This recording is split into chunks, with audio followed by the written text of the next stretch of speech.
ನಮಸ್ಕಾರ. Praise the lord Jesus. ಕ್ರಿಸ್ತನಲ್ಲಿ ನನ್ನ ಪ್ರೀತಿಯ ದೇವಜನರೇ, ನನ್ನ ಪ್ರೀತಿಯ ಸಹೋದರಿ ಸಹೋದರರೇ, ನಿಮ್ಮೆಲ್ಲರನ್ನ ನಮ್ಮ ಕರ್ತನಾದ ಯೇಸು ಕ್ರಿಸ್ತನ ನಾಮದಲ್ಲಿ ವಂದಿಸ್ತೇನೆ. ಚೆನ್ನಾಗಿದ್ದೀರಾ?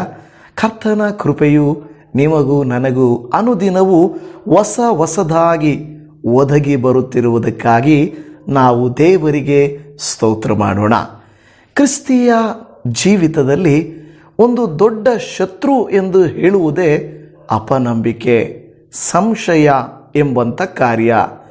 ದೇವಜನವೇ, ಈ ಸಂಶಯ, ಅಪನಂಬಿಕೆ ಎಂಬುದು ಕೇವಲ ವಿಶ್ವಾಸಿಗಳಿಗೆ ಮಾತ್ರವಲ್ಲ, ಕರ್ತನನ್ನು ಹಿಂಬಾಲಿಸುವಂಥ ಶಿಷ್ಯರಿಗೂ ಕೂಡ ನಡೆಯುತ್ತಿತ್ತು.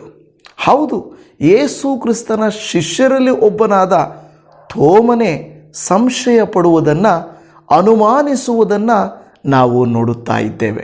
ಕೆಲವರು ನನಗೆ ಹೇಳುತ್ತಾರೆ, ನಾನೊಬ್ಬ ಒಳ್ಳೆ ವಿಶ್ವಾಸಿ, ಆದರೂ ಕೆಲವು ಸಾರಿ ನನಗೆ ಸಂಶಯ ಬರುತ್ತದೆ. ಹಾಗಾದರೆ ಈ ಸಂಶಯ ಬರುವುದು, ಅನುಮಾನ ಪಡುವುದು ಪಾಪನಾ?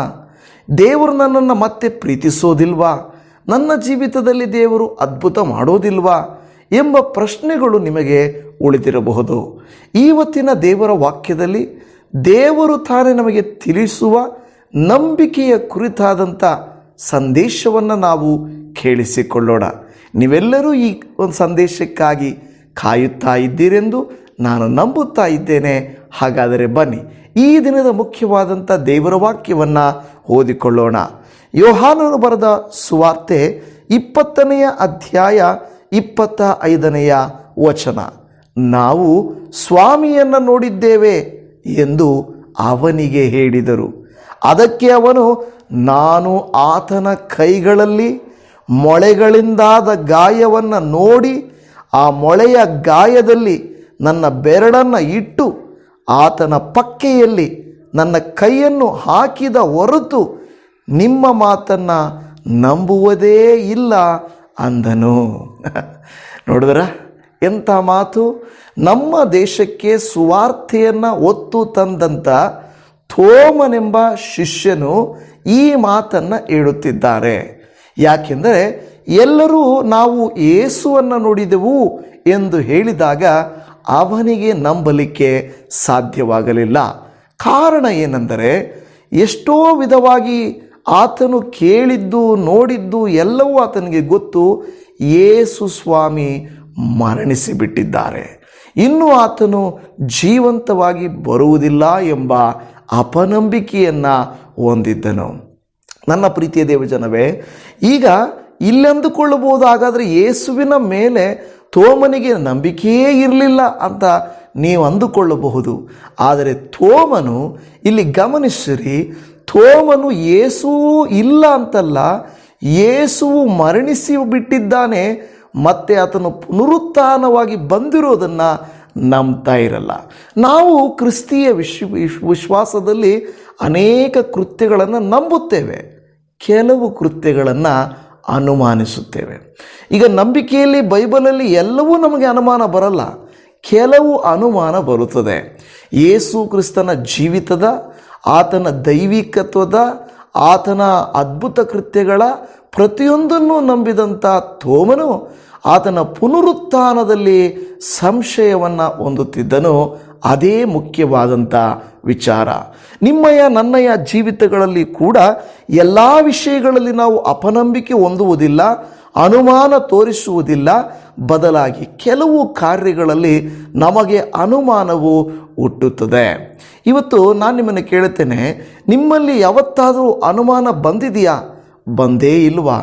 ವಾಕ್ಯದ ಕುರಿತಾಗಿ ಆಗಿರಬಹುದು, ದೇವರು ನಮ್ಮ ಜೀವಿತದಲ್ಲಿ ಮಾಡುವ ಅದ್ಭುತಗಳ ಕುರಿತಾಗಿ ಆಗಿರಬಹುದು. ಕೆಲವು ಸಾರಿ ನಮಗೆ ಹಾಗೆ ಅನಿಸುತ್ತದೆ, ನಿಜವಾಗಿಯೂ ದೇವರಿದ್ದಾನಾ? ದೇವರು ನಿಜವಾಗಿಯೂ ಇದ್ದಾರಾ? ನಿಜವಾಗಿಯೂ ದೇವರಿಗೆ ನನ್ನ ಮೇಲೆ ಒಂದು ಅಕ್ಕರೆ ಇದೆಯಾ? ಇಲ್ಲವೇ ಅಯ್ಯೋ, ನಾನು ನಂಬಿರುವ ನಂಬಿಕೆ ಸರಿಯಾಗಿದೆಯಾ? ಈ ನಂಬಿಕೆಯನ್ನು ದೇವರು ಅಂಗೀಕರಿಸ್ತಾರಾ?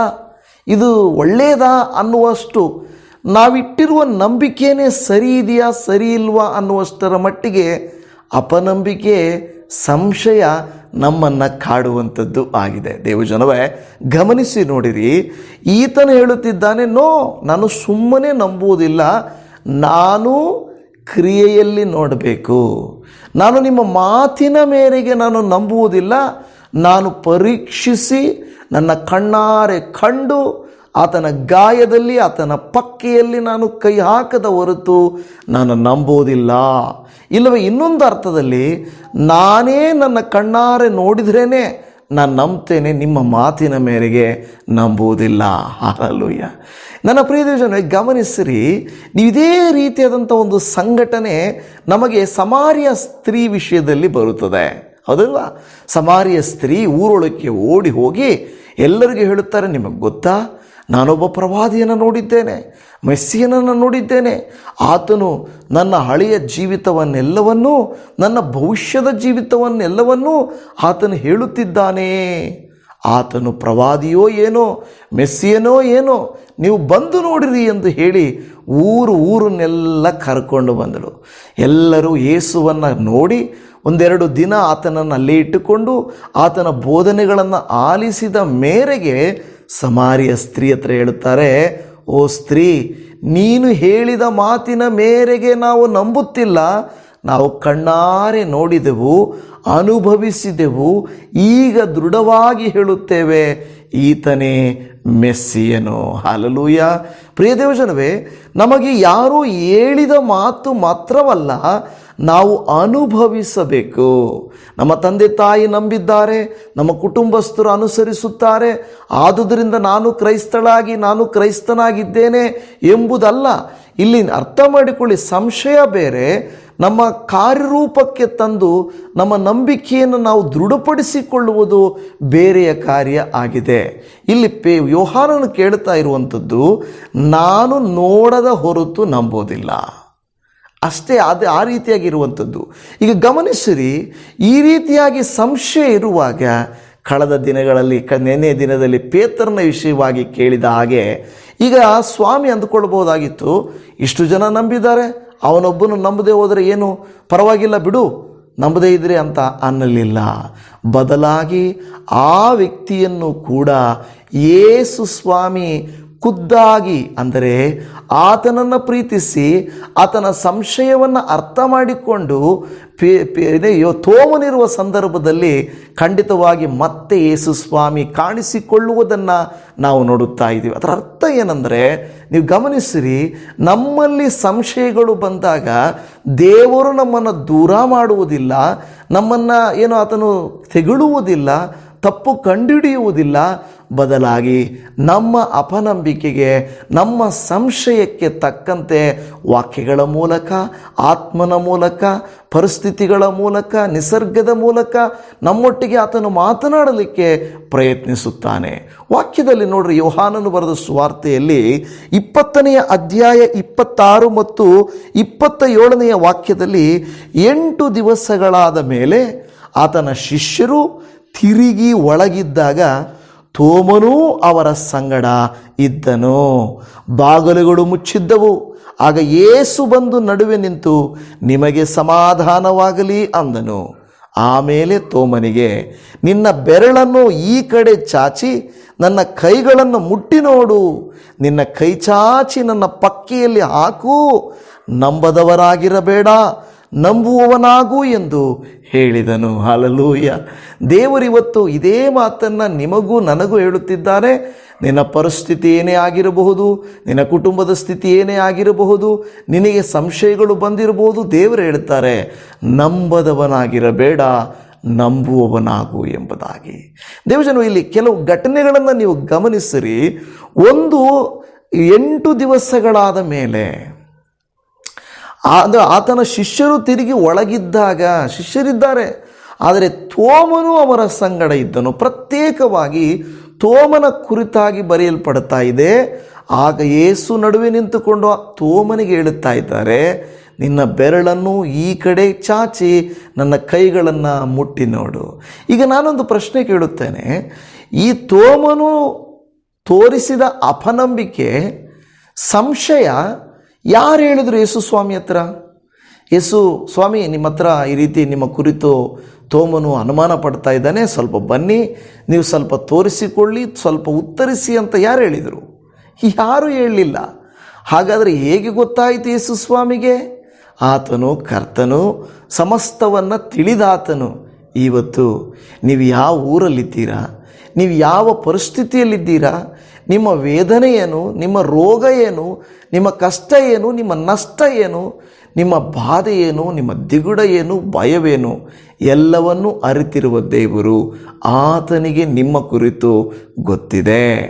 ನೋಡಿ, ಯಾರು ತೋಮನು ಸಂಶಯ ಪಡ್ತಾ ಇದ್ದಾನೆ, ಸ್ವಾಮಿ ಸ್ವಲ್ಪ ಬಂದು ಆ ತೋಮನ ಸಂಶಯವನ್ನು ತೀರಿಸಿರಿ ಎಂದು ಹೇಳಲಿಲ್ಲ.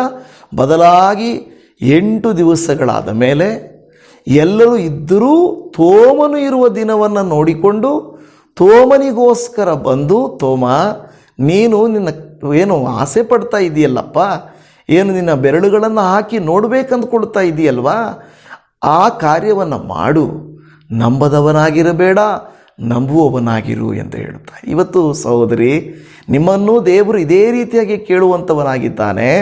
ನಿನ್ನ ಆಸೆ ಏನು ಮಗಳೇ? ನಿನ್ನ ಇಷ್ಟಾರ್ಥ ಏನು ಮಗನೇ?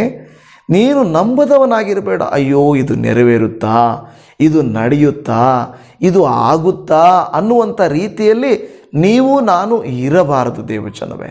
ಖಂಡಿತವಾಗಿಯೂ ದೇವರು ನಿಮಗಾಗಿ ನನಗಾಗಿ ನಂಬಿಕೆಯನ್ನು ಹುಟ್ಟಿಸುವವನು. ಅನೇಕರು ಅಂದುಕೊಳ್ಳುತ್ತಾ ಇರ್ತಾರೆ, ನನಗೇನು ವಿದ್ಯಾಭ್ಯಾಸ ಇಲ್ಲ, ನಾನು ಬರೀ ಒಂದು 9-10 ಓದಿದ್ದೇನೆ, ಕೆಲವು ಸಾರಿ ಪಾಸ್ ಆಗಿದ್ದೇನೆ, ಫೇಲ್ ಆಗಿದ್ದೇನೆ, ನನಗೆ ಯಾರು ಸಂಬಳ ಕೊಡ್ತಾರೆ, ಯಾರು ಜಾಬ್ ಕೊಡ್ತಾರೆ ಅಂತ. ಇವತ್ತು ನಾನು ನಿಮಗೆ ಹೇಳುತ್ತಾ ಇದ್ದೇನೆ, ನನಗೆ ಗೊತ್ತಿರುವಂಥ ಒಂದು ಇನ್ಸ್ಟಿಟ್ಯೂಷನ್ ಬೆಂಗಳೂರಿನಲ್ಲಿದೆ, ಅದರ ಕಾರ್ಡ್ ಡೀಟೇಲ್ಸ್ ನಿಮಗೆ ಕೊಡ್ತೇನೆ. ಯಾರಾದರೂ ನಿಮ್ಮಲ್ಲಿ SSLC ಇಲ್ಲ ಅದಕ್ಕಿಂತ ಅಲ್ಲಿ ಇಲ್ಲಿ ಓದು ಮುಂದುವರಿಸಲಿಕ್ಕಾಗದೆ ಇರುವಂಥವರು mobile repair, fridge repair, washing machine repair, T V repair, ಈ ರೀತಿಯಾದಂಥ ಅನೇಕ ಕೋರ್ಸ್ಗಳು ಬೆಂಗಳೂರಿನಲ್ಲಿದೆ. ಒಂದು ಬಹಳ ರೀಸನೇಬಲ್ ಆಗಿರುವಂಥ ಒಂದು ರೇಟಲ್ಲಿ ಅವರು ಟ್ರೈನಿಂಗನ್ನು ಕೊಡ್ತಾರೆ. ವಾರಕ್ಕೊಂದು ದಿವಸ ಬಂದು ಪೂರ್ತಿ ದಿನ ಟ್ರೈನಿಂಗ್ ತಗೊಳ್ಬೋದು, ಇಲ್ಲ ಅಲ್ಲೇ ಇದ್ದು ರೆಗ್ಯುಲರಾಗಿ ಟ್ರೈನಿಂಗ್ ತಗೊಳ್ಬಹುದು. ಅಂಥವರಿಗೆ ಏನಾದರೂ ಕಾಂಟ್ಯಾಕ್ಟ್ ಬೇಕಾದರೆ ದಯಮಾಡಿ ನನ್ನ ನಂಬರ್ಗೆ ಕಾಲ್ ಮಾಡಿರಿ, ನಾನು ನಿಮಗೆ ಅದರ ಡೀಟೇಲ್ಸ್ ಕೊಡ್ತೇನೆ. ಆ ಪಾಂಪ್ಲೆಟ್ ನನಗೆ ಸಿಗಲಿಲ್ಲ ಇದರಲ್ಲಿ ಹಾಕಲಿಕ್ಕೆ. ನನಗೆ ತುಂಬ ದಿನಗಳ ಹಿಂದೆ ಆ ಕುಟುಂಬದಸ್ಥರು ನನ್ನ ಹತ್ರ ಕೇಳಿದರು, ಸಮಯ ಬರಲಿ ಅದನ್ನು ಹೇಳೋಣ ಅಂದುಕೊಂಡಿದ್ದೆ. ದೇವರ ಆತ್ಮನ ಈಗ ಪ್ರೇರೇಪಿಸುತ್ತಿದ್ದಾನೆ ನೋಡ್ರಿ. ಏನಂದರೆ, ನನಗೆ ಯಾರು ಜಾಬ್ ಕೊಡ್ತಾರೆ? ನೀವೇ ಜಾಬ್ ಕೊಡೋರಾಗಬೇಕು. ನಾನು ಯಾರ ಹತ್ರ ಹೋಗಿ ಕೆಲಸ ಮಾಡಲಿ? ನೀವೇ ನಿಮಗೆ ಕೆಲಸ ಮಾಡ್ಕೊಳ್ಳಿ. ಕಲಿತರೆ ನೋಡಿ, ವಿದ್ಯಾಭ್ಯಾಸ ಕಲಿಬೇಕು ನೋಡ್ರಿ. ಯಾವುದೇ ಒಂದು ಟ್ರೈನಿಂಗ್ ಕಲ್ತಿದ್ರೆ ಅದು ವ್ಯರ್ಥನೇ ಅಲ್ಲ. ಸ್ವಲ್ಪ ದುಡ್ಡು ಖರ್ಚಾಗ್ಬೋದು, ಆದರೆ ನೀವೊಂದು ಕಸುಬನ್ನು ಕಲಿತೀರಾ, ದೇವರು ನಿಮ್ಮನ್ನು ಯಜಮಾನರನ್ನಾಗಿ ನೀವೇ ಓನಾಗಿ ಮಾಡಲಿಕ್ಕೆ ದೇವರು ಸಹಾಯ ಮಾಡ್ತಾರೆ ಹೊರತು ನೀವು ಬೇರೆಯವರ ಕೈ ಕೆಳಗೆ ಕೆಲಸ ಮಾಡಲಿಕ್ಕಲ್ಲ. ಮುಂದಿನ ದಿನಗಳಲ್ಲಿ ನಾವು ಕೂಡ ಅದೇ ರೀತಿಯಲ್ಲಿ ಬೈಬಲ್ ತರಗತಿಗಳನ್ನು ಮಾಡುವುದರೊಟ್ಟಿಗೆ ಸೆಲ್ಫ್ ಎಂಪ್ಲಾಯ್ಮೆಂಟ್, ಇದೆಲ್ಲ ನಾನು ಹೇಳಿದ ಕೋರ್ಸ್ಗಳು ಸೆಲ್ಫ್ ಎಂಪ್ಲಾಯ್ಮೆಂಟ್ ಕೋರ್ಸೇ. ಇನ್ನು ನಾವು ಟೈಲರಿಂಗು, ಕೆಲವು ಪ್ರಾಡಕ್ಟ್ಸ್ ತಯಾರು ಮಾಡುವುದು, ಅವುಗಳನ್ನು ಮುಂದಿನ ದಿನಗಳಲ್ಲಿ ನಮ್ಮ ಯವನಸ್ಥರಿಗೆ, ಹಳ್ಳಿಯಲ್ಲಿರುವಂಥವರಿಗೆ, ಬಡವರಿಗೆ, ಬಲಹೀನರಿಗೆ ನಾವು ಮಾಡಬೇಕಾಗಿದೆ. ಸೊ ಆ ರೀತಿಯಾಗಿ ನಾವು ಒಂದು ಪ್ಲ್ಯಾನ್ ಮಾಡಿ ನಾವು ಇರುವಂಥ ಫೆಸಿಲಿಟೀಸನ್ನು ನಿಮಗೆ ತಿಳಿಯಪಡಿಸ್ತೇವೆ. ನೀವು ದಯಮಾಡಿ ಆ ಫೆಸಿಲಿಟೀಸನ್ನು ಯೂಸ್ ಮಾಡ್ಕೊಳ್ಳಿ. ಏನೂ ಕೆಲಸ ಮಾಡದೆ ಸರಿಯಾಗಿ ಓದದೆ ಅಲ್ಲಿ ಇಲ್ಲಿ ಬಿದ್ದಿರುವಂಥ ಯವ್ವನ ಮಕ್ಕಳನ್ನು, ಸಭೆಯಲ್ಲಿರುವಂಥ ಯವ್ವನ ಮಕ್ಕಳನ್ನು ಬೆಂಗಳೂರಿಗೆ ಕಳಿಸಿರಿ. ನಾವೇನಾದರೂ ಅರೇಂಜ್ ಮಾಡ್ತೇವೆ. ಅವರು ಒಂದು ವೇಳೆ ವಾರಕ್ಕೊಂದು ಸಾರಿ ಆದರೂ ಬರಲಿ. ದೇವರಿಗೆ ಸ್ತೋತ್ರ. ಇದರ ಕುರಿತಾಗಿ ಹೆಚ್ಚಿನ ಮಾಹಿತಿಯನ್ನು ನಾನು ಕೊಡ್ತೇನೆ ಮುಂದಿನ ದಿನಗಳಲ್ಲಿ. ಆದರೆ ಪ್ರಿಯದೇವಜನ, ನಾನು ಹೇಳೋದೇನೆಂದರೆ, ಅಯ್ಯೋ ನನ್ನಿಂದ ಆಗೋದಿಲ್ಲ, ನಾನು ಯಾರು, ನನ್ನಿಂದ ಏನಾಗುತ್ತೆ ಎಂದು ತಿಳಿಯಬೇಡ್ರಿ. ದೇವರು ಅಲ್ಪನನ್ನು ಅತ್ಯಧಿಕವಾಗಿ ಅನುಗ್ರಹಿಸಲಿಕ್ಕೆ ಶಕ್ತನಾದ ದೇವರಾಗಿದ್ದಾನೆ. ನಿಮ್ಮ ಬಲಹೀನತೆಯನ್ನು ಕಂಡು ನಿಮಗೆ ಸಹಾಯ ಮಾಡಿ ನಿಮ್ಮ ಬಳಿಗೆ ಬರುತ್ತಾನೆ. ನೋಡ್ರಿ, ಈ ರೀತಿಯಾಗಿ ದೇವರು ಅವಕಾಶವನ್ನು ಕೊಡ್ತಾ ಇದ್ದಾನೆ. ಯವನಸ್ಥರನ್ನು ಉತ್ತೇಜಿಸಿರಿ, ಅವರ ಭವಿಷ್ಯ ಚೆನ್ನಾಗಿರಲಿ. ನಾವು ಅಲ್ಲಿ ನೋಡುವಾಗ ನಾವು ಯಾವುದನ್ನು ಹೆಚ್ಚಿನ ಲಾಭವನ್ನು ಆಶಿಸಿ ಅಲ್ಲ, ಯಾವುದಾದ್ರೂ ಯವನಸ್ಥರ ಜೀವಿತವು ಚೆನ್ನಾಗಾಗಲಿ ಅನ್ನುವಂಥ ಉದ್ದೇಶದಿಂದ ನಾವು ಈ ಕಾರ್ಯಗಳನ್ನು ಹೇಳ್ತಾ ಇದ್ದೇವೆ. ದೇವಜನವೇ, ಯೇಸು ಸ್ವಾಮಿ ಅವನ ಅಪನಂಬಿಕೆಯನ್ನು ನೋಡಿ ಅವನ ಬಳಿಗೆ ಬಂದನು. ಅವನನ್ನು ಹೇಳಿದನು, ತೋಮ ನಂಬದವನಾಗಿರಬೇಡಪ್ಪ, ನಂಬುವವನಾಗಿರು. ಸಹೋದರಿ ಸಹೋದರರೇ, ನೀವು ನಂಬದವರಾಗಿದ್ದೀರಾ, ನಂಬುವವರಾಗಿದ್ದೀರಾ? ಕೆಲವು ಸಾರಿ ನಂಬದೇ ಇರುವುದು ಸುಲಭ, ನಂಬುವುದು ಕಷ್ಟವಾಗಿರುತ್ತದೆ. ಆದರೂ ಕರ್ತನ ಮಕ್ಕಳಾಗಿರುವಂಥ ನೀವು ನಾನು ನಂಬುವವರಾಗಿರಬೇಕು. ಯೇಸು ಸ್ವಾಮಿ ನಾವು ನೋಡುತ್ತಾ ಇದ್ದೇವೆ, ತೋಮನನ್ನು ತಿರಸ್ಕಾರ ಮಾಡಲಿಲ್ಲ, ಅವಮಾನಕ್ಕೆ ಒಳಪಡಿಸಲಿಲ್ಲ. ಅವನನ್ನು ಬೇರೆ ಶಿಷ್ಯರ ಮುಂದೆ ನೋಡಿ, ಇವ್ರನ್ನ ನೋಡಿ ಕಲ್ತ್ಕೋ, ನೀನು ಎಂಥ ನಂಬಿಕೆ ಉಳ್ಳವನು. ಕೆಲವು ಸಾರಿ ಸಭೆಗಳಲ್ಲಿ ಸೇವಕರುಗಳು ವಿಶ್ವಾಸಿಗಳ ಮಧ್ಯೆ, ಕುಟುಂಬಗಳ ಮಧ್ಯೆ ಅವಮಾನ ಪಡಿಸ್ಬಿಡ್ತಾರಲ್ವ. ನಿನಗೇನು ಗೊತ್ತಿಲ್ಲ, ನಿನಗೆ ಅದಕ್ಕೆಲ್ಲ ಯೋಗ್ಯತೆ ಇಲ್ಲ, ನಿನ್ನ ಕೈಯಲ್ಲಿ ಆಗಲ್ಲ, ನಿನ್ನಂಥವರೆಲ್ಲ ಏನು ಮಾಡೋಕ್ಕಾಗುತ್ತೆ ಅಂತ ಅವಮಾನ ಪಡಿಸಿಬಿಡ್ತಾರೆ. ಯೇಸು ಸ್ವಾಮಿ ಯವನಸ್ಥರೇ ನಿಮ್ಮನ್ನು ಅವಮಾನಪಡಿಸುವುದಿಲ್ಲ. ಜಾಬ್ಗಳಿಲ್ಲದೆ, ಕೆಲಸಗಳಿಲ್ಲದೆ ಬಾಧೆ ಪಡ್ತಾ ಇದ್ದೀರಾ? ದಯಮಾಡಿ ಸೇವಕರಿಗೆ ಕಾಲ್ ಮಾಡಿ ತಿಳಿಸ್ರಿ, ನನ್ನ ಪರಿಸ್ಥಿತಿ ಈ ಥರ ಇದೆ, ಇಷ್ಟು ಸಂಬಳ ಸಿಕ್ಕಿದರೆ ನನಗೆ ಸಾಕು, ಇದಕ್ಕೋಸ್ಕರ ಪ್ರಾರ್ಥನೆ ಮಾಡಿರಿ, ಎಲ್ಲಾದರೂ ನನಗೆ ಜಾಬ್ ಸಿಗಲಿ ಅಂತ ನೀವು ಹೇಳ್ರಿ. ನಾವು ಇನ್ನು ಮುಂದೆ ಟ್ರೈ ಮಾಡ್ತೇವೆ. ಎಲ್ಲಿಯಾದರೂ ಸಣ್ಣ ಜಾಬ್ಗಳಾದರೂ ನಿಮಗೆ ಲಾಭದಾಯಕವಾಗಿ ಆಶೀರ್ವಾದಕರವಾಗಿ ಇರುವಂಥ ಟ್ರೈನಿಂಗ್ಗಳನ್ನು, ಎಲ್ಲಾದರೂ ಕೆಲಸಗಳನ್ನು ಹುಡುಕಿ ಕೊಡಲಿಕ್ಕೆ ನಾವು ಕೂಡ ಪ್ರಯತ್ನ ಮಾಡುವಂಥವರು ಆಗಿರುತ್ತೇವೆ. ದೇವರಿಗೆ ಸ್ತೋತ್ರ. ಇಲ್ಲಿ ಯೇಸು ಸ್ವಾಮಿ ಅವನನ್ನು ಖಂಡಿತವಾಗಿ ನಾಚಿಕೆ ಪಡಿಸಲಿಲ್ಲ, ಅವಮಾನ ಪಡಿಸಲಿಲ್ಲ, ತಪ್ಪು ಕಂಡುಹಿಡಿಯಲಿಲ್ಲ. ಬದಲಾಗಿ ಅವನ ಬಲಹೀನತೆಯನ್ನು ಅರಿತ ದೇವರು, ತೋಮಾ ನಂಬದವನಾಗಿರಬೇಡ, ನಂಬುವವನಾಗಿರು, ನಿನ್ನ ಬೆರಳನ್ನು ತೆಗೆದು ನನ್ನ ಪಕ್ಕೆಯಲ್ಲಿ ಹಾಕು ಎಂದು ಆತನು ಎಷ್ಟೋ ಪ್ರೀತಿಯಿಂದ, ಎಷ್ಟೋ ಆತನ ಮೇಲೆ ಅಕ್ಕರೆಯಿಂದ ಆತನ ಅಪನಂಬಿಕೆಯನ್ನು, ಸಂಶಯವನ್ನು ದೂರ ಮಾಡುತ್ತಿದ್ದಾನೆ. ನಾನು ನಂಬುತ್ತೇನೆ ಸಹೋದರಿ ಸಹೋದರ, ನಿನ್ನ ಅಪನಂಬಿಕೆಯನ್ನು ತೀರಿಸಲಿಕ್ಕೆ ಆತನು ಶಕ್ತನು. ಯಾರದೋ ಮಾತಿನ ಮೇರೆಗೆ ಅಲ್ಲ, ನಿಮ್ಮನ್ನೇ ಆತನು ಸಂಧಿಸುತ್ತಾನೆ, ನಿಮ್ಮೊಟ್ಟಿಗೆ ಆತನು ಮಾತನಾಡುತ್ತಾನೆ, ನಿಮಗೆ ಉತ್ತರ ಕೊಡುತ್ತಾನೆ. ನೀನು ಹಾಗೆ ಬೇಡ ಮಗಳೇ, ಹೀಗಿರಬೇಡ, ನೀನು ನಂಬದೇ ಇರಬೇಡ, ನಂಬುವವನಾಗು ಎಂದು ನಿಮ್ಮನ್ನು ಇವತ್ತು ದೇವರು ಪ್ರೇರೇಪಿಸುತ್ತಿದ್ದಾನೆ. ನಂಬುವುದಕ್ಕೆ ಆಸ್ಪದವೇ ಇರೋದಿಲ್ಲ, ಅವಕಾಶವೇ ಇರುವುದಿಲ್ಲ. ಆದರೂ ದೇವರ ವಾಕ್ಯ ಹೇಳುತ್ತಾ ಇದೆ, ಹಲ್ಲೆಲೂಯ, ದೇವರ ವಾಕ್ಯ ಹೇಳುತ್ತಾ ಇದೆ, ನಿಮ್ಮನ್ನು ಖಂಡಿತವಾಗಿ ಕರ್ತನು ಸಂಧಿಸಿ ನಿಮ್ಮ ಸಂಶಯಗಳನ್ನು ದೂರ ಮಾಡಿ ನಿಮಗೆ ನಂಬಿಕೆಯನ್ನು ಹುಟ್ಟಿಸುವ ಕರ್ತನು ಆತನಾಗಿದ್ದಾನೆ. ಹಲ್ಲೆಲೂಯ. ಅದಕ್ಕೆ ಈ ವಾಕ್ಯ ಹೇಳುತ್ತಾ ಇದೆ ನೋಡ್ರಿ, ಯೋಹಾನನು ಬರೆದ ಸುವಾರ್ತೆಯಲ್ಲಿ 20ನೇ ಅಧ್ಯಾಯ 28ನೇ ವಾಕ್ಯದಲ್ಲಿ, ತೋಮನು ಆತನಿಗೆ ನನ್ನ ಸ್ವಾಮಿ, ನನ್ನ ದೇವರೇ ಎಂದು ಹೇಳಿದನು. ಇದರ ಅರ್ಥ ಏನು ಗೊತ್ತಾ? ನೋಡಿ, ಇಲ್ಲ ಸ್ವಾಮಿ ನಾನು ನಂಬಲ್ಲ ಅನ್ನಬಹುದಾಗಿತ್ತಲ್ವಾ. ಆದರೆ ತೋಮನು ತನ್ನ ದೇವರೇ, ನನ್ನ ಸ್ವಾಮಿ ಎಂದು ಕರೆಯುತ್ತಾ ಇದ್ದಾನೆ. ಅಂದರೆ ತೋಮನ ಸ್ಟ್ರಗಲನ್ನು, ತೋಮನ ಆ ಒಂದು ಕಳವಳ, ಸಂಶಯ, ನೋವು, ಶಾಕು ಎಲ್ಲವನ್ನು ಅರ್ಥ ಮಾಡಿಕೊಂಡು ಜೆಂಟಲ್ ಆಗಿ, ಅಂದರೆ ಬಹಳ ಒಳ್ಳೆಯ ರೀತಿಯಲ್ಲಿ ನಾವು ನೋಡುತ್ತಾ ಇದ್ದೇವೆ, ಆತನು ಅಂದರೆ ಯೇಸು ಸ್ವಾಮಿ ತೋಮನಿಗೆ ಕಲಿಸಿಕೊಡುತ್ತಿದ್ದಾರೆ. ಇವತ್ತು ನಮ್ಮ ಕುಟುಂಬಗಳಲ್ಲಿ, ಸಭೆಗಳಲ್ಲಿ, ಜೊತೆಗಳಲ್ಲಿ ಇದೇ ರೀತಿ ಡೌಟುಗಳ ಮೇಲೆ ಡೌಟುಗಳು ಕೇಳೋರಿದ್ದಾರೆ. ಕೆಲವು ಸಾರಿ ನಮಗೆ ಕಾಲ್ಸ್ ಮಾಡುವಾಗ ದಿನ ಎಲ್ಲ ನನಗೆ ಕೆಲವರು ಡೌಟ್ ಕೇಳ್ತಾ ಇದ್ದಾರೆ, ಅವನು ಹೇಳಿ ಸಾಕಾಗುತ್ತೆ. ಎಷ್ಟೋ ವಿಡಿಯೋಗಳಲ್ಲಿ ದೇವರು ಮಾತನಾಡ್ತಾ ಇರ್ತಾರೆ, ಅದನ್ನು ಶ್ರದ್ಧೆಯಿಂದ ಕೇಳೋದಿಲ್ಲ, ಕೊನೆಯವರೆಗೂ ವಿಡಿಯೋನ ಕೇಳೋದಿಲ್ಲ, ಮಧ್ಯದಲ್ಲಿಯೇ ಬಿಟ್ಟು ಹೋಗ್ಬಿಡ್ತಾರೆ. ಮತ್ತು ಕ್ವಶನ್ಸ್ ಮೇಲೆ ಕ್ವಶನ್ಸು. ಪ್ರತಿನಿತ್ಯ ವಾಕ್ಯವನ್ನು ನೀವು ಹೆಚ್ಚು ಕೇಳುವುದರಿಂದ, ವಾಕ್ಯವನ್ನು ಕೇಳುವುದರಿಂದ ಏನಾಗುತ್ತದೆ? ನಂಬಿಕೆ ಹುಟ್ಟುತ್ತದೆ, ಸಂಶಯ ದೂರ ಆಗುತ್ತದೆ. ನಾನು ಬೇಡುವುದೇನೆಂದರೆ, ನಿಮ್ಮ ಸಂಶಯಗಳು ಒಂದು ಇರಬಾರ್ದು, ಬೈಬಲಲ್ಲಿ ನಂಬಿಕೆಯಲ್ಲಿ ಇರಬಾರ್ದು. ಆತನು ನಂಬಿಕೆಯನ್ನು ಏನು ಮಾಡುವನು? ದೂರ ಮಾಡುವವನು ಆಗಿದ್ದಾನೆ. ಇಲ್ಲಿ ನೋಡುತ್ತೇವೆ, ಸ್ವಾಮಿ, ನನ್ನ ದೇವರು ಎಂದು ಹೇಳುವುದನ್ನು ನಾವು ನೋಡುತ್ತಾ ಇದ್ದೇವೆ. ಈಗ ಯೇಸು ಸ್ವಾಮಿ ಒಂದು ಮಾತನ್ನು ತೋಮನ ಬಳಿಯಲ್ಲಿ ಹೇಳ್ತಾ ಇದ್ದಾನೆ. ಮೊದಲೇ ಈ ಮಾತನ್ನು ಹೇಳ್ಬೋದಾಗಿತ್ತು. ತೋಮ, ಏನು ವಾಕ್ಯ? ಆ ವಾಕ್ಯ ಹೇಳುತ್ತದೆ, ಯೋಹಾನ 20:29ನೇ ವಾಕ್ಯದಲ್ಲಿ, ನೀನು ನನ್ನನ್ನು ನೋಡಿದ್ದರಿಂದ ನಂಬಿದ್ದಿ, ನೋಡದೆ ನಂಬಿದವರು ಧನ್ಯರು ಎಂದು ಹೇಳಿದನು. ಈ ನೋಡಿ ನಂಬಿದ್ದಿ ಬಿಟ್ಬಿಡ್ರಿ ತೋಮ, ಯಾರು ನೋಡದೆ ನಂಬ್ತಾರೋ ಅವರೇ ಧನ್ಯರು ಅಂತ ನೇರವಾಗಿ ಸ್ವಾಮಿ ಹೇಳಿದಿದ್ರೆ ಅಲ್ಲಿರುವ ಶಿಷ್ಯರೆಲ್ಲರೂ ಅಲ್ಲಿರುವಂಥ ಕೆಲವು ವಿಶ್ವಾಸಿಗಳು ನಾವೇ ಗ್ರೇಟ್ ನೋಡಿದ್ರ, ಯೇಸು ಸ್ವಾಮಿ ನಮ್ಮನ್ನು ಅಪ್ರಿಷಿಯೇಟ್ ಮಾಡಿದ್ರು, ಅವನನ್ನು ತೆಗೆಳಿದ್ರು. ಥೋಮನು ಅಪನಂಬಿಗಸ್ತನು, ಚಂಚಲ ಮನಸ್ಸುಳ್ಳವನು, ನಂಬಿಕೆ ಇಲ್ಲದವನು ಅಂತ ಹೇಳ್ಬೋದಾಗಿತ್ತು. ಯೇಸು ಸ್ವಾಮಿ ಮೊದಲೇ ಅವನಲ್ಲಿ ತಪ್ಪನ್ನು ಕಂಡು ಹಿಡಿಯಲಿಲ್ಲ, ಬದಲಾಗಿ ಆತನಿಗೋಸ್ಕರ ಮೊದಲನೇದಾಗಿ ನಾನು ಹೇಳಿದ್ನಲ್ವ, 8 ದಿವಸಗಳಾದ ಮೇಲೆ ತೋಮನಿರುವ ದಿನದಲ್ಲಿ ಅಲ್ಲಿ ಬಂದು ಅವರ ಮಧ್ಯದಲ್ಲಿ ನಿಂತು ತೋಮನನ್ನು ಕರೆದು, ನಿನ್ನ ಅಪನಂಬಿಕೆ ಏನು, ಕೈ ಹಾಕಬೇಕು ತಾನೇ, ಹಾಕಿ ನೋಡು ಅಂದನು. ಮತ್ತೆ ಬುದ್ಧಿವಾದ ಹೇಳಿದನು, ನಂಬದವನಾಗಿರಬೇಡ, ನಂಬುವವನಾಗಿರು ಎಂದನು ಅಲ್ವಾ. ಆಮೇಲೆ ಹೇಳುತ್ತಿದ್ದನು, ಇದೆಲ್ಲ ನಡೆದ ಮೇಲೆ, ನೀನು ನೋಡಿ ನಂಬಿದೆ ತೋಮ, ನೋಡದೆ ನಂಬಿದವರು ಧನ್ಯರು ಎಂದು ಹೇಳಿದನು. ಹಲ್ಲೆಲೂಯಾ. ಈ ಮಾತನ್ನು ಯಾರಿಗೆ ಹೇಳಿದ್ದಾರೆ ಗೊತ್ತಾ? ಇವತ್ತು ವಿಡಿಯೋ ನೋಡುತ್ತಾ ಇರುವಂಥ ನಿಮಗೂ ನನಗೂ ಹೇಳುತ್ತಿದ್ದಾರೆ.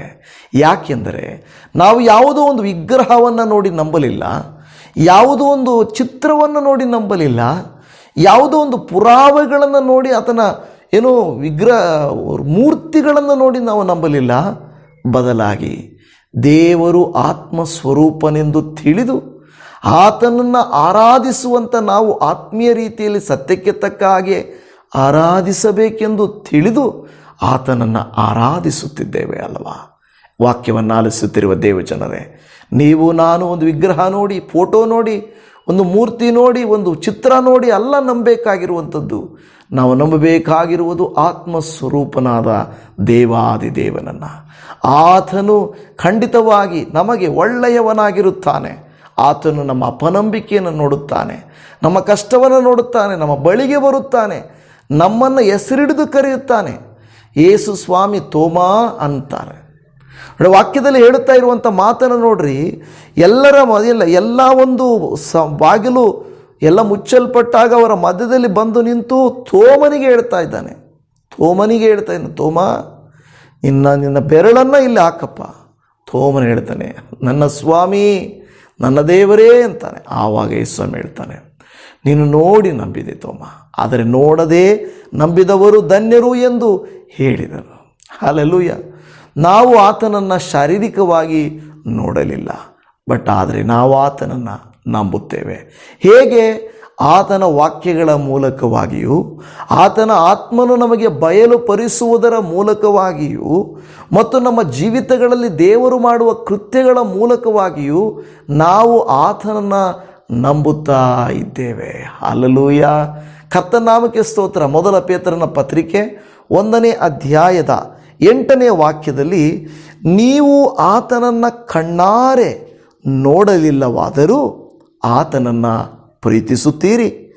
ನೀವು ಈಗ ಆತನನ್ನು ಕಾಣದಿದ್ದರೂ ಆತನಲ್ಲಿ ನಂಬಿಕೆ ಇಟ್ಟು ನಿಮ್ಮ ನಂಬಿಕೆಯ ಅಂತ್ಯ ಫಲವಾಗಿರುವ ಆತ್ಮರಕ್ಷಣೆಯನ್ನು ಹೊಂದುವವರಾಗಿ ಏಳಲಶಕ್ಯವಾದಂಥ ಪ್ರಭಾವವುಳ್ಳ ಸಂತೋಷದಿಂದ ಹರ್ಷಿಸುತ್ತೀರಿ. ಆಮೇನ್. ನೋಡಿ, ಒಂದೊಂದು ಭಾಗವನ್ನು ನೋಡೋಣ. ನೀವು ಆತನನ್ನು ಕಣ್ಣಾರೆ ನೋಡಲಿಲ್ಲವಾದರೂ ಆತನನ್ನು ಪ್ರೀತಿಸ್ತೀರಾ. ಪೇತ್ರನು ನೋಡಿದ್ದ, ಆದರೆ ಬೇರೆಯವ್ರಿಗೆ ಹೇಳ್ತಾ ಇದ್ದಾನೆ, ನೋಡು ನಾನು ನೋಡಿದ್ದೀನಿ, ಆದರೆ ನೀವು ನೋಡಲಿಲ್ಲವಾದರೂ ನೀವು ಆತನನ್ನು ಪ್ರೀತಿಸ್ತಾ ಇದ್ದೀರಾ.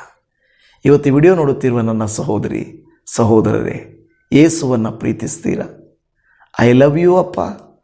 ಕಳೆದ ಸಾರಿ ಒಂದು ವಿಡಿಯೋದಲ್ಲಿ ಹೇಳಿದ್ರಲ್ಲ, ಅಪ್ಪ ಏಸಪ್ಪ ಐ ಲವ್ ಯು ಅಂತ ಹೇಳಬೇಕು ಅಂತ ಹೇಳಿದ್ನಲ್ವ. ಈಗಲೂ ಏಸಪ್ಪ ಮತ್ತೆ ನೆನಪು ಮಾಡ್ತಾ ಇದ್ದಾನೆ, ಮಗಳೇ ವಿಲ್ ಯು ಲವ್ ಮೀ, ನನ್ನನ್ನು ಪ್ರೀತಿಸ್ತೀಯಾ ಎಂದು ಸ್ವಾಮಿ ಕೇಳ್ತಾರೆ.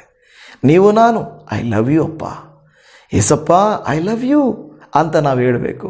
ಇಲ್ಲಿ ನಾವು ನೋಡುವಾಗ, ನೀವು ಆತನನ್ನು ಕಣ್ಣಾರೆ ಕಾಣದಿದ್ದರೂ ಆತನನ್ನು ಪ್ರೀತಿಸ್ತೀರಾ. ಪ್ರೀತಿಸುವವರು ಮಾತ್ರವೇ ಐ ಲವ್ ಯು ಜೀಸಸ್ ಅಂತ ಬರೀತಾರೆ, ಮಿಕ್ಕದ್ದೇರು ಯಾರೋ ಬರೆಯಲ್ಲ. ಆ ಥರ ಕಮೆಂಟ್ ಮಾಡಬೇಕಂತಲ್ಲ ನಾನು ಹೇಳ್ತಾ ಇರೋದು. ನಿಜವಾಗಿ ಹೇಳ್ತೀರಾ, ಇಲ್ಲ ಕಮೆಂಟ್ ಮಾಡಿದ್ರೂ ತೊಂದರೆ ಇಲ್ಲ. ಸುಮ್ಮನೆ ಆಮೇಲೆ ಹೇಳುವಂಥದ್ದು ರೀತಿಯಲ್ಲ ಅಲ್ಲ. ಆಮೇಲೆ ಹೇಳ್ತದೆ, ನೀವು ಕಾಣದಿದ್ದರೂ ಆತನಲ್ಲಿ ನಂಬಿಕೆ ಇಟ್ಟು ನಿಮ್ಮ ಅಂತ್ಯಫಲವಾಗಿರುವಂಥ ಆತ್ಮರಕ್ಷಣೆಯನ್ನು ಹೊಂದುವವರಾಗಿ ಏಳಲಶಕ್ಯವಾದ ಪ್ರಭಾವವುಳ್ಳ ಸಂತೋಷದಿಂದ ಹರ್ಷಿಸುತ್ತೀರಿ. ಹಲ್ಲೆಲೂಯಾ, ಸ್ತೋತ್ರ. 2 ಕೊರಿಂಥದವರಿಗೆ ಬರೆದ ಪತ್ರಿಕೆ 5ನೇ ಅಧ್ಯಾಯ 7ನೇ ವಾಕ್ಯದಲ್ಲಿ ನಾವು ನೋಡುವವರಾಗಿ ನಡೆಯದೆ ನಂಬುವವರಾಗಿಯೇ ನಡೆಯುತ್ತೇವವಾದ್ದರಿಂದ ಅಂತ ಹೇಳ್ತಾರೆ. ಅಲ್ಲಿ ಹೇಳುತ್ತಿರುವಂಥ ಮಾತು, ನಾವು ನೋಡುವವರಾಗಿ ನಡೆಯೋದಿಲ್ಲ. ನಾನು ಯೇಸುವನ್ನು ನೋಡಿದ್ರೇ ನಾನು ನಂಬ್ತೀನಿ. ಕೆಲವರು ಹೇಳ್ತಾರಲ್ಲ, ನೀನು ಯೇಸುವನ್ನು ನನಗೆ ತೋರಿಸು, ನಾನು ನಂಬ್ತೀನಿ. ಅಂಥ ನಂಬಿಕೆ ನಮಗೂ ಬೇಕಾಗಿಲ್ಲ, ದೇವ್ರಿಗೂ ಬೇಕಾಗಿಲ್ಲ. ನೋಡಿ, ನಂಬಿಕೆ ಎಂಬುದು ಕಣ್ಣಿಗೆ ಕಾಣದೇ ಇರುವಂಥದ್ದು. ಇಬ್ರಿಯ 11ನೇ ಅಧ್ಯಾಯದಲ್ಲಿ ನಾವು ನೋಡುವ ಹಾಗೆ ಕಣ್ಣಿಗೆ ಕಾಣದೇ ಇರುವಂಥದ್ದನ್ನು ನಿಜವೆಂದು ನಂಬುವುದೇ ನಂಬಿಕೆಯಾಗಿದೆ. ಇಲ್ಲ, ಅಲ್ಲಿ ಇದೆ ಅಂತ ಹೇಳೋದು. ಈಗ ನಮ್ಮ ಸುತ್ತಲೂ ಗಾಳಿ ಇದೆಯಾ? ಕೆಲವರು ಹೇಳ್ತಾರೆ ಇಲ್ಲಿ ಕಾಣಿಸ್ತಾ ಇಲ್ಲ. ಹಾಗಾದರೆ ಇಲ್ವಾ? ಇದೆ. ನಾವು ಉಸಿರಾಡ್ತಾ ಇದ್ದೀವಿ, ಉಸಿರಾಡೋದ್ರಿಂದಲೇ ಗೊತ್ತಾಗ್ಬಿಡುತ್ತದೆ ಖಂಡಿತವಾಗಿಯೂ ಆ ಒಂದು ಗಾಳಿ ಆಮ್ಲಜನಕ ಇದೆ, ಇಂಗಾಲ ಡೈಆಕ್ಸೈಡ್ ಕೂಡ ಇದೆ. ಆದರೆ ಗಾಳಿನೇ ಇಲ್ಲ ಅಂತ ಹೇಳೋಕ್ಕಾಗಲ್ಲ. ಹಾಗೇನೆ ದೇವರಿದ್ದಾನೆ, ಆತನನ್ನು ನಂಬುತ್ತೇವೆ. ನನ್ನ ಪ್ರಿಯ ದೇವಜನವೇ, ನಂಬುತ್ತೀರಲ್ಲವ? ಆತನನ್ನು ಅನುಸರಿಸಿ ನಡೆಯುತ್ತೀರಲ್ಲವ? ಈ ವಾಕ್ಯ ಹೇಳುತ್ತದೆ, ನಾವು ನೋಡುವವರಾಗಿ ನಡೆಯದೆ ನಂಬುವವರಾಗಿಯೇ ನಡೆಯುತ್ತವಾದ್ದರಿಂದ ಅಂತ ಹೇಳುತ್ತದೆ. ಇಬ್ರಿಯ ಪತ್ರಿಕೆ 11:27 ಅವನು ಅರಸನ ರೌದ್ರಕ್ಕೆ ಭಯಪಡದೆ ಐಗುಪ್ತ ದೇಶವನ್ನು ಬಿಟ್ಟು ಹೋದದ್ದು ನಂಬಿಕೆಯಿಂದಲೇ. ಅವನು ಅದೃಶ್ಯನಾಗಿರುವಾತನನ್ನು ದೃಷ್ಟಿಸುವವನೋ ಎಂಬಂತೆ ದೃಢಚಿತ್ತನಾಗಿದ್ದನು. ಭಕ್ತನ ಕುರಿತಾಗಿ ಬರೆಯುತ್ತಾ ಹೇಳ್ತದೆ, ಅದೃಶ್ಯನಾಗಿರುವಾತನನ್ನು ದೃಷ್ಟಿಸುವುದೋ ಎಂಬಂತೆ. ಕೆಲವು ಸಾರಿ ಹೇಳ್ತದೆ, ನೋಡಿದ್ರೆ ಕೆಲವು ಸಾರಿ ಎಲ್ಲಿ ಎಲ್ಲಿ ಎಲ್ಲಿ ಎಲ್ಲಿ ಎಲ್ಲಿ ಆಗ ಅಲ್ಲಿ ಅಲ್ಲಿ ನೋಡಿ, ಈ ಕಡೆ ಈ ಕಡೆ ಆ ಕಡೆ ಈ ಕಡೆ ಅವ್ರಿಗೊಬ್ಬರು ಗಮನಿಸ್ತಾನೇ ಇರ್ತಾರೆ. ಸಣ್ಣಗಿರೋದು ಅವ್ರಿಗೆ ಕಾಣಿಸ್ತಾ ಇರ್ತದೆ. ಇನ್ನು ಉಳಿದವ್ರಿಗೆ ಎಲ್ಲಿ ಎಲ್ಲಿ ಎಲ್ಲಿ ಅಂತಾರೆ, ಕಾಣಿಸೋದಿಲ್ಲ. ಇವತ್ತು ನಂಬಿದವರಿಗೆ ಸ್ವಾಮಿಯ ಇರೋಣ, ಆತನ ಪ್ರಸನ್ನತೆ, ಆತನ ಸತ್ಯತೆ ಗೊತ್ತಾಗ್ತದೆ. ಆದರೆ ನಂಬಿಕೆ ಇಲ್ಲದವರಿಗೆ ನೀವೆಷ್ಟು ಹೇಳಿದರೂ ಎಷ್ಟು ಬಲವಂತ ಮಾಡಿದರೂ ಅವರಿಗೆ ನಂಬಿಕೆ ಹುಟ್ಟುವುದೇ ಇಲ್ಲ. ಪ್ರಿಯ ಜನವೇ, ಏಸಪ್ಪ ನಿಮಗೂ ನನಗೆ ಹೇಳ್ತಾ ಇದ್ದಾರೆ, ನಂಬದವರಾಗಿರಬೇಡ್ರಿ, ನಂಬುವವರಾಗಿರ್ರಿ. ಏನೇ ಕೃತ್ಯ ಆಗಿರಲಿ, ನೀವು ಕೈ ಹಾಕಿರುವ ಕೆಲಸ ಆಗಲ್ಲ ಅನ್ಬೇಡ್ರಿ, ನಂಬ್ರಿ, ಆಗುತ್ತೆ. ಗರ್ಭಫಲ ಸಿಗುತ್ತೆ, ವಿದ್ಯಾಭ್ಯಾಸ ಮಾಡುತ್ತೇನೆ, ಕೆಲಸ ಸಿಗುತ್ತದೆ, ಮದುವೆ ಆಗುತ್ತದೆ, ಮನೆ ಕಟ್ಟುತ್ತೇನೆ, ವಾಹನ ಕೊಳ್ಳುತ್ತೇನೆ. ನಂಬ್ರಿ, ನಾನು ಕೂಡ ಒಂದು ದಿವಸ ಖಂಡಿತವಾಗಿ ಕಾರ್ಯಗತ ಮಾಡುತ್ತೇನೆ, ಜಯವೀರನಾಗುತ್ತೇನೆ, ಸಿಗುತ್ತದೆ ಎಂದು ನಂಬ್ರಿ, ನಂಬದವರಾಗಿರಬೇಡಿ. ಮತ್ತು ಯೇಸು ಸ್ವಾಮಿಯ ಮರಣ, ಸಮಾಧಿ, ಪುನರುತ್ಥಾನ ಇವುಗಳನ್ನು ಮಸ್ಟಾಗಿ ನೀವು ನಂಬಬೇಕು. ಯಾವುಗಳನ್ನು? ಯೇಸುವಿನ ಜನನ, ಪರಿಶುದ್ಧ ಜೀವನ, ಆತನ ಮರಣ, ಸಮಾಧಿ ಮತ್ತು ಪುನರುತ್ಥಾನ ಇವುಗಳನ್ನು ನಾವು ನಂಬಲೇಬೇಕು. ಪ್ರಿಯ ದೇವಜನವೇ, ಇದನ್ನೇ ದೇವರು ಹೇಳ್ತಾರೆ, ನೀವು ನಂಬಬೇಕು ಅನ್ನುವಂಥದ್ದು. ಹೇಳ್ತದೆ, ಅವನು ಅದೃಶ್ಯ ಅಂದರೆ ಕಾಣದೇ ಇರುವಂಥವುಗಳನ್ನು ದೃಷ್ಟಿಸಿ ನೋಡುವಂತೆ ಹೇಳಿದನು. ಯೋಹಾನ 4ನೇ ಅಧ್ಯಾಯ 48ನೇ ವಾಕ್ಯದಲ್ಲಿ ಹೇಳುತ್ತದೆ, ಯೇಸು ಅವನಿಗೆ, ನೀವು ಸೂಚಕ ಕಾರ್ಯಗಳನ್ನು, ಅದ್ಭುತ ಕಾರ್ಯಗಳನ್ನು ನೋಡದಿದ್ದರೆ ನಂಬುವುದೇ ಇಲ್ಲವೆಂದು ಹೇಳಿದನು. ಯೇಸು ಸ್ವಾಮಿ ಅವರು ನೇರವಾಗಿ ಹೇಳ್ತಾ ಇದ್ದಾರೆ, ನೀವೇನಾದರೂ ಅದ್ಭುತ ಕಾರ್ಯಗಳು, ಸೂಚಕ ಕಾರ್ಯಗಳು ನೋಡಿಲ್ಲ ಅಂದರೆ ನಂಬ್ತಾನೇ ಇರಲಿಲ್ಲ. ಅದರ ಅರ್ಥ ಅವರು ನೋಡಿ ನಂಬ್ತಾ ಇದ್ದಾರೆ, ಅದ್ಭುತಗಳನ್ನು ನೋಡಿ. ನಿಮ್ಮಲ್ಲಿ ಯಾರಾದರೂ ಆ ರೀತಿ ಇದ್ದೀರಾ? ದೇವರು ನನಗೆ ಅದ್ಭುತ ಮಾಡಲಿ, ಸೌಖ್ಯ ಮಾಡಲಿ, ಸಾಲ ತೀರಿಸಲಿ, ನನ್ನ ಮಕ್ಕಳಿಗೆ ಮದುವೆ ಆಗಲಿ, ನಮ್ಮ ಮಕ್ಕಳಿಗೆ ಜಾಬ್ ಸಿಗಲಿ, ಎಲ್ಲ ಒಳ್ಳೆಯದಾಗಲಿ, ಆವಾಗ ನಾನು ಬರ್ತೀನಿ. ಅವರ ನಂಬಿಕೆ ಯಾವುದರ ಮೇಲೆ ಆಧಾರ ಆಗಿದೆ? ಅದ್ಭುತಗಳು ನಡೆಯುವುದರ ಮೇಲೆ ಆಧಾರವಾಗಿದೆ. ಈ ಥರ ನಡೀಲಿ, ಒಳ್ಳೆಯದಾಗಲಿ, ನಿಮಗೆ ಒಳ್ಳೆಯದಾಗಲಿ, ನಾನು ಬರ್ತೇನೆ. ನಮ್ಮ ಮನೆಗೆ ಒಳ್ಳೆಯದಾಗಲಿ, ನನ್ನ ಮಕ್ಕಳ ಜೀವಿತದಲ್ಲಿ ಒಳ್ಳೆಯದಾಗಲಿ. ನೋಡ್ರಿ, ನಡೆಯುತ್ತದೆ ಅನ್ನುವುದಕ್ಕೋಸ್ಕರವಾಗಿ ಅಪನಂಬಿಕೆಯಿಂದಲ್ಲ, ನಂಬಿ ಆಗುತ್ತದೆ ಎಂದು ನಂಬುವವರಾಗಿರಬೇಕು. ಕರ್ತನಲ್ಲಿ ಪ್ರಿಯರೇ, ಈ ವಾಕ್ಯಗಳನುಸಾರವಾಗಿ ಯೇಸು ಸ್ವಾಮಿ ಅಪನಂಬಿಕೆ ಉಳ್ಳಂಥ ತೋಮನನ್ನು ಗದರಿಸಿ ಅವಮಾನಪಡಿಸಿ ಅವನನ್ನು ದೂರ ತಳ್ಳಲಿಲ್ಲ. ಬದಲಾಗಿ ಜಂಟಲಾಗಿ, ಅಂದರೆ ತಾಳ್ಮೆಯಿಂದ, ಬಹಳ ನಿಧಾನವಾಗಿ ಯೇಸು ಸ್ವಾಮಿ ತೋಮನನ್ನು ಸರಿಪಡಿಸ್ತಾನೆ. ಇವತ್ತು ನಿಮ್ಮನ್ನು ನನ್ನನ್ನು ಅದೇ ಶಾಂತ ಸ್ವಭಾವದಿಂದ ಸ್ವಾಮಿ ನಮ್ಮನ್ನು ಸರಿಪಡಿಸಲಿಕ್ಕೆ ನೋಡುತ್ತಾ ಇದ್ದಾನೆ. ಕರ್ತನ ಕೃಪೆ ಕರುಣೆ ನಿಮ್ಮ ನನ್ನ ಮೇಲಿರಲಿ. ತಲೆಗಳನ್ನು ಬಾಗಿಸಿ ಪ್ರಾರ್ಥಿಸೋಣ. ಅಪ್ಪ ದೇವರೇ, ಯೇಸುವೇ, ನಿನ್ನ ಪವಿತ್ರವಾದ ಕರುಣೆಯ ಕರಕ್ಕೆ ಸ್ತೋತ್ರ. ನಮ್ಮ ಜೀವಿತಗಳಲ್ಲಿ ನಾವು ಎದುರು ನೋಡಿದ ಕೃತ್ಯಗಳು ನಡೆಯದೇ ಇದ್ದಾಗ, ಪ್ರಾರ್ಥಿಸಿದ ಪ್ರಾರ್ಥನೆಗಳು ಉತ್ತರಿಸಲ್ಪಡದೇ ಇದ್ದಾಗ, ದೇವರೇ ಆಗದೇ ಇರುವಂಥ ಕೃತ್ಯಗಳನ್ನು ನೆನೆಸಿಕೊಂಡು ದೇವರೇ ನಡೀತಾ ಇಲ್ವಲ್ಲಪ್ಪ ಎಂದು ಬಾಧೆ ಪಡುತ್ತಾ ಅಪನಂಬಿಕೆಯನ್ನು, ಸಂಶಯವನ್ನು ತೋರಿಸ್ತೇವೆ. ನನ್ನ ಜೀವಿತದಲ್ಲಿ ಆಗಿಲ್ಲ, ನಾನು ನೋಡಿಲ್ಲ, ನನಗೆ ನಡೆದಿಲ್ಲ, ಅದು ಹೇಗೆ ಸತ್ಯ ಆಗುತ್ತದೆ ಎಂದು ತೋಮನ ರೀತಿಯಲ್ಲಿ ಪ್ರಶ್ನೆ ಕೇಳಲಿಕ್ಕೆ ನಾವು ಪ್ರಾರಂಭಿಸ್ತೇವೆ. ಎಸಪ್ಪ, ನಾವು ಬೇಡೋದೇನೆಂದರೆ ನೀವು ಅಂಥ ಪರಿಸ್ಥಿತಿಯಲ್ಲಿಯೂ ಕೂಡ ತೋಮನನ್ನು ಕೈ ಬಿಡದೆ ಆ ತೋಮನಿಗೆ ಬೇಕಾದ ಕೃಪೆಯನ್ನು ತೋರಿಸಿ ಅವನನ್ನು ನಂಬದವನಾಗಿ ಮಾಡದೆ ನಂಬುವವನಾಗಿ ಮಾಡಿದಿರಲ್ಲ. ನಿಮ್ಮ ನಾಮಕ್ಕೆ ಸ್ತೋತ್ರ. ಯಾರೆಲ್ಲ ಸಮಯ ಕೊಟ್ಟು ದೇವರೇ ಪೂರ್ಣ ಮನಸ್ಸಿನಿಂದ ಇದುವರೆಗೂ ವಾಕ್ಯಗಳನ್ನು ಧ್ಯಾನಿಸಿ ನನ್ನ ಅಪನಂಬಿಕೆಯನ್ನು ತೆಗೆದುಹಾಕಪ್ಪ, ನನ್ನ ಸಂಶಯಗಳನ್ನು ದೂರ ಮಾಡಪ್ಪ. ನೀನೇ ಸತ್ಯ ದೇವರು, ನೀನೇ ನಿತ್ಯ ಜೀವದಾತನು. ನಿನ್ನನ್ನು ಹೊರತು ಆಕಾಶದಲ್ಲಿ ಭೂಮಿಯ ಕೆಳಗೆ, ಭೂಮಿಯ ಮೇಲೆ ಯಾರಿಂದಲೂ ರಕ್ಷಣೆ ಆಗೋದಿಲ್ಲ ಎಂದು ತಿಳ್ಕೊಳ್ಳುವಂಥ ಈ ಸಹೋದರಿ ಸಹೋದರನಿಗಾಗಿ ಸ್ತೋತ್ರ. ಅನೇಕರು ಅನೇಕ ಕೃತ್ಯಗಳು ಲೋಕದಲ್ಲಿ ಸಂಶಯಗಳನ್ನು ಹುಟ್ಟಿಸುವಾಗ ನಂಬಿಕೆಯನ್ನು ಹುಟ್ಟಿಸುವವನು, ಪೂರೈಸುವವನಾಗಿರುವ ಯೇಸಪ್ಪ, ನೀನು ತಾನೇ ನಿನ್ನ ಮಹಿಮೆಯನ್ನು ಪ್ರಚುರಪಡಿಸು. ಯಾರೆಲ್ಲ ಈ ವಾಕ್ಯವನ್ನು ಕೇಳಿದ್ದಾರೋ ಅವರನ್ನು, ಅವರ ಕುಟುಂಬಗಳನ್ನು ಆರೋಗ್ಯ ಭಾಗ್ಯಗಳಿಂದ, ಆಶೀರ್ವಾದ ಅನುಗ್ರಹಗಳಿಂದ ತುಂಬಿಸಪ್ಪ. ತೋಮನಂತೆ ಕರ್ತನೆ ಅವನ ಅಪನಂಬಿಕೆಯನ್ನು ಹೋಗಿಸಿ ನಂಬಿಕೆಯನ್ನು ಹುಟ್ಟಿಸಿ ಅಪ್ಪ, ನಮ್ಮ ಭಾರತ ದೇಶಕ್ಕೆ ಅವನನ್ನು ಕಳಿಸಿದ್ದಕ್ಕಾಗಿ ಸ್ತೋತ್ರ. ಆತನ ಜೀವಿತಕ್ಕಾಗಿ ಸ್ತೋತ್ರ. ನಮ್ಮ ರಾಜ್ಯಕ್ಕಾಗಿ ಬೇಡುತ್ತೇವೆ, ಉಜ್ಜೀವನಕ್ಕಾಗಿ ಬೇಡುತ್ತೇವೆ. ಅನೇಕ ಜನರು ಕರ್ನಾಟಕದಲ್ಲಿ ಕನ್ನಡ ಭಾಷೆಯಲ್ಲಿ ಉಜ್ಜೀವನಗೊಳ್ಳಬೇಕು. ವಾಕ್ಯಗಳನ್ನು ಆಳವಾಗಿ ಬಲವಾಗಿ ಧ್ಯಾನ ಮಾಡಿ ಬಿಡುಗಡೆ ಹೊಂದಿ ಆರೋಗ್ಯ ಹೊಂದಿ ಕರ್ತನೇ ನಿನ್ನ ನಾಮ ಮಹತ್ವವನ್ನು ಪ್ರಚುರಪಡಿಸಿ ಸಾರುವಂತೆ ಕೃಪೆಯನ್ನು ತೋರಿಸಿ ಸ್ವಾಮಿ. ಖಂಡಿತವಾಗಿ ಕಾರ್ಯವನ್ನು ಮಾಡುತ್ತೀರೆಂದು ಯಾರೆಲ್ಲ ಈ ವಿಡಿಯೋನ ನೋಡಿ ಪ್ರಾರ್ಥನೆ ಮಾಡಿ ಹೋಗುತ್ತಿದ್ದಾರೋ ಅವರ ನಂಬಿಕೆಯನ್ನು ಹೆಚ್ಚಿಸಿ, ಅವರನ್ನು ಕರ್ತನೆ ಸಂಧಿಸಿ, ಅವರನ್ನು ಬಲಪಡಿಸಿ, ತೋಮನ ಹಾಗೆ ನೀನು ಅವರನ್ನು ಕರ್ತನ ಉನ್ನತ ಮಹಿಮೆಗೆ ಸೇರಿಸು ಎಂದು ಬೇಡಿಕೊಳ್ಳುತ್ತಾ ಇದ್ದೇವೆ. ಪ್ರಾರ್ಥನೆ ಕೇಳಿದ್ದೀರಾ? ಅಗತ್ಯಗಳನ್ನು ಪೂರೈಸಿ ನಂಬಿಕೆಯನ್ನು ಹೆಚ್ಚಿಸುತ್ತೀರೆಂದು ನಂಬುತ್ತಾ ನಮ್ಮ ಕರ್ತನಾದ ಯೇಸು ಕ್ರಿಸ್ತನ ಪ್ರೀತಿಯುಳ್ಳ ಮೊದಲ ನಾಮದಲ್ಲಿ ಪ್ರಾರ್ಥಿಸ್ತೇವೆ ತಂದೆಯೇ. ಆಮೇನ್, ಆಮೇನ್, ಆಮೇನ್. ನನ್ನ ಪ್ರಿಯ ದೇವಜನವೇ, ಇದುವರೆಗೂ ವಾಕ್ಯಕ್ಕೆ ಸಮಯ ಕೊಟ್ಟಿದ್ದಕ್ಕಾಗಿ ತುಂಬ ಹೃದಯದ ಧನ್ಯವಾದಗಳು. ದೇವರು ನಿಮ್ಮನ್ನು, ನಿಮ್ಮ ಕುಟುಂಬಗಳನ್ನು ಹೇರಳವಾಗಿ ಆಶೀರ್ವದಿಸಲಿ. ಈ ದಿನ ಬೈಬಲ್ ತರಗತಿ ಇರೋದರಿಂದ, ಸ್ವಲ್ಪ ಬ್ಯುಸಿಯಾಗಿ ಪ್ರಾರ್ಥನೆ ಇರೋದರಿಂದ ಅಷ್ಟು ಕಾಲ್ಸ್ ಅಟೆಂಡ್ ಮಾಡಲಿಕ್ಕೆ ಆಗೋದಿಲ್ಲ. ಕ್ಷಮೆಯಲ್ಲಿ ದೇವರು ನಿಮ್ಮ ಸಂಗಡ ಇಲ್ಲಿ. ಶಲೋಮ್, ಪ್ರೈಸ್ ದಿ ಲಾರ್ಡ್, ಆಮೇನ್.